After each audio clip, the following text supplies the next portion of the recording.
లక్షలాది మందికి మన తెలుగు మ్యాట్రిమోనీ ద్వారా వివాహాలు జరిగాయి. తెలుగు వారి నంబర్ 1 చాయిస్ తెలుగు మ్యాట్రిమోనీ. ఇవాళ సాయంత్రం జరిగే ఆల్ పార్టీ మీటింగ్ కు రాహుల్ గాంధీ హాజరవుతారన్నారు Congress general secretary KC Venugopal. CWC meeting తీర్మానాన్ని కేసీ వేణుగోపాల్ చదివి వినిపించారు. పహల్గాం ఉగ్రదాడిని తీవ్రంగా ఖండించింది సిడబ్ల్యూసీ. భద్రతా వైఫల్యాన్ని ఎండగట్టింది. అఖిలపక్ష సమావేశంలో ఏ పాయింట్లు లేవనెత్తనున్నామో సిడబ్ల్యూసీ సమావేశంలో చర్చించామన్న వేణుగోపాల్ టెర్రర్ అటాక్ పూర్తిగా ఇంటెలిజెన్స్ ఫెయిల్యూరే కారణమన్నారు. దీనిపైనే మీటింగ్లో ప్రముఖంగా ప్రస్తావిస్తామని చెప్పారు.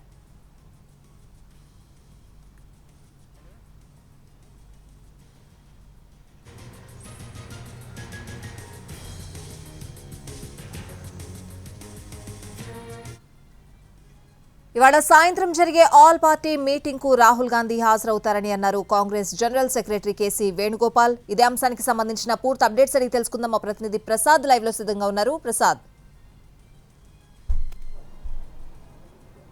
కొద్ది నిమిషాల క్రితమే కాంగ్రెస్ వర్కింగ్ కమిటీ సమావేశం ముగిసింది. కాంగ్రెస్ పార్టీ పూర్వ ప్రధాన కార్యాలయంలో దాదాపు 2 గంటల పాటు ఈ సమావేశం కొనసాగింది.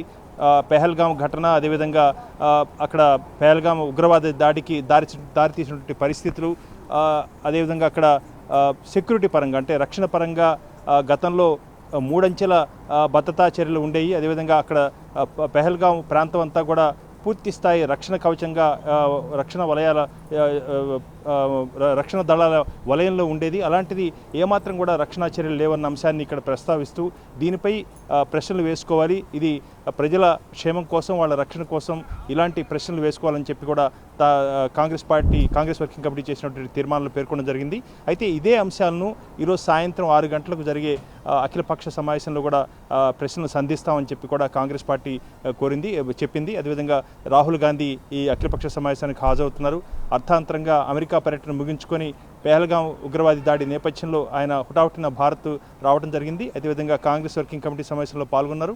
ఈ సమావేశంలో చేసినటువంటి తీర్మానాలకు సంబంధించి కూడా పెద్ద స్థాయిన తన యొక్క అభిప్రాయాన్ని కూడా ఆ సమావేశంలో తెలియజేయడం జరిగింది. ప్రధానంగా అక్కడ సెక్యూరిటీ అంటే రక్షణ చేయనటువంటి లోపాలున్నాయి. అదే భద్రతా చర్యల విషయంలో ఏమాత్రం కూడా కేంద్ర హోంమంత్రిత్వ శాఖ పట్టించుకోలేదు. ఇప్పుడు అది కేంద్రపాలిత ప్రాంతంగా ఉంది కాబట్టి ఆ బాధ్యత అంతా కూడా కేంద్ర హోంమంత్రిత్వ శాఖదే అన్న అంశాన్ని కూడా ఈ తీర్మానంలో చెప్పడం జరిగింది. అదేవిధంగా అక్కడ ఈ ప్రాణాలు ఎవరైతే కోల్పోయారో వాళ్ళ మృతి చెందిన వారికి కుటుంబాలకు సానుభూతిని తెలియజేస్తూ నివాళులు కూడా అర్పించడం జరిగింది.